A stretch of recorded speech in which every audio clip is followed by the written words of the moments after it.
Hi, good morning. Ano po ba ang messages ni God today for us from Mass? Actually, maganda yung mga messages niya. Number one, stay away from biases and malicious thoughts. So, lahat naman po tayo, I'm sure, meron tayong biases or talagang napapaisip rin tayo ng malicious thoughts sa kapwa po natin. Iwasan po natin yung mga yun, lalo na sa pagbibintang sa kapwa po natin ng ganito ang ginagawa sa atin or ganito ang tingin natin na ginagawa niya sa atin pero wala naman tayong preba, umiwas tayo sa ganun kasi mali po yun at hindi rin po tama. Kaya kung meron man tayong or mahilig man tayong mambintang sa kapwa dahil sa mga akala natin sa mga actions na ginagawa nila, wag po natin gawin yun. Hindi po umiikot sa atin ang mundo at dapat matuto tayong tumingin sa perspective na ginagawa nila or maging malawak po ang ating pag-iisip. Hindi tulad na kunyari may nagawa po ang itong tao na to sa atin or may action siyang nagawa na tingin mo ito na yung gusto niyang gawin sa'yo, huwag nating gawin ganun kasi nagkakaroon tayo ng biases at nag-iisip pa tayo ng masasamang mga pag-iisip towards sa kapwa po natin na dapat hindi naman natin ginagawa dahil inosente po yung tao na yun. Next, number two, biases and malice comes from a lack of compassion. Ayan. So, saan pa ba nanggagaling ang mga biases or masasamang iniisip natin towards others? Siyempre, doon po sa lack of compassion or empathy sa kapwa po natin. Kumbaga, wala tayong pakialam sa kapwa po natin, kundi ang ating sarili. Kaya dapat wag natin gawin yun kasi dapat lagi tayong like sinasabi nga nila ng matagal, put ourselves in their shoes.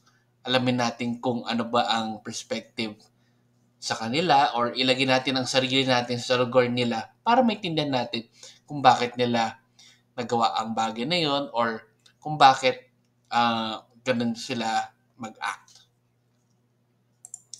Number three, overcome evil by doing good. Ayan. So, sabi ng Diyos is ma-overcome lang natin ang mga masasamang nangyayari sa mundo to or ang evil itself by doing good.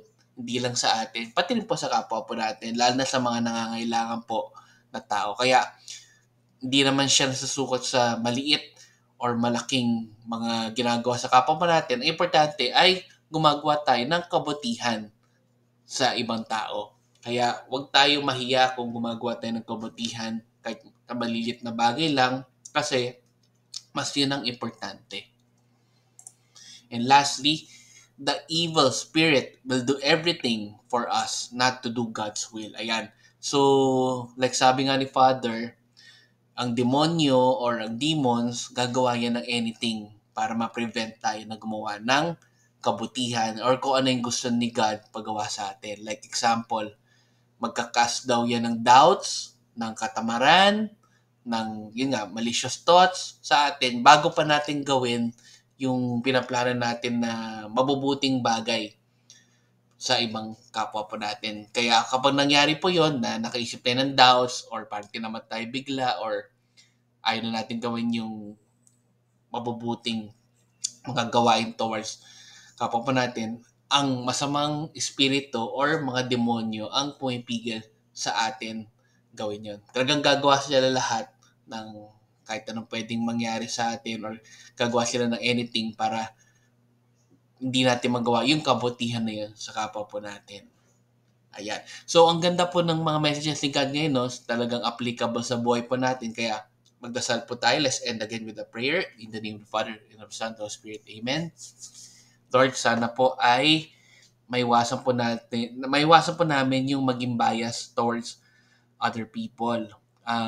Wag po sana kaming magbintang agad sa kapwa po namin sa ginagawa nila sa amin kasi hindi naman namin alam or hindi namin alam kung bakit nila nagawa yon. Huwag po sana kami maging bias in thoughts and lagi po namin intindihin na hindi naman po umiikot sa amin ang mundo at kailangan magkaroon po talaga kami ng compassion at empathy towards others. Amen. In the Father, Son, and Spirit. Amen. So good morning po sa inyo. Have a great day. God bless. And let's end again with a simple Thanksgiving prayer. Have a great week. Daily thank you prayer. Lord, thank you very much for all the blessings that you are giving us every day. Thank you for our food, safety, security, guidance, and all your blessings. Please avoid us getting sick from all illnesses and forgive us for all our sins. Lord, I pray that all our hopes and dreams will come true in your own time. Again, Lord, thank you for all the blessings that you have given us. Amen.